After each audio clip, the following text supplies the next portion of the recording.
后来针对着行政院提出的7.25条的军购案，到底要互过唔互过？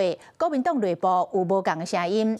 国民党展开研讨会，讲立法院长韩国瑜致辞的时阵，哪像是咧提醒着党团的总调鲍昆萁，讲需要有完全彻底了解的领导者。若是一个错误的判断，恐惊会变做四面楚歌，无人相听。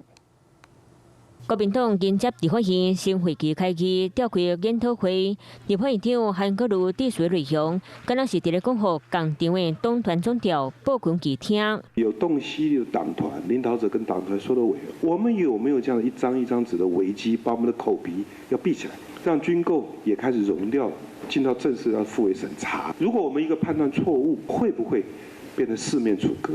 军购案相关的这些议程，能够在3月6号排进立法院。第一点，大过年，韩国瑜院长希望朝野能够和谐。就算鲍昆萁和国民党主席郑丽文表态的主题党版，不过南营内部对军事采购特别条例看法敢若差真多。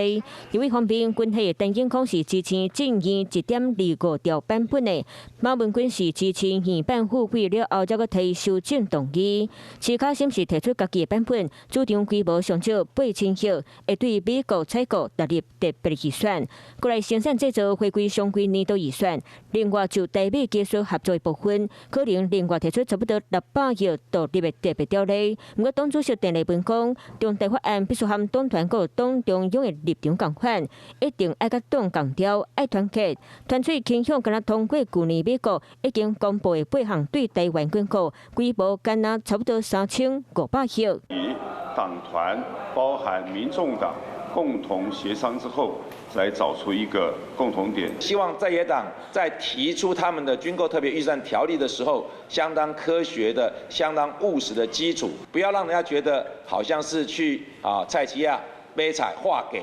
国民党军购条例上紧伫咧3月初6进前确定卖军队付费，刘备是以党为主，或者是拿回各主提案卖叫接受，答案真紧对知。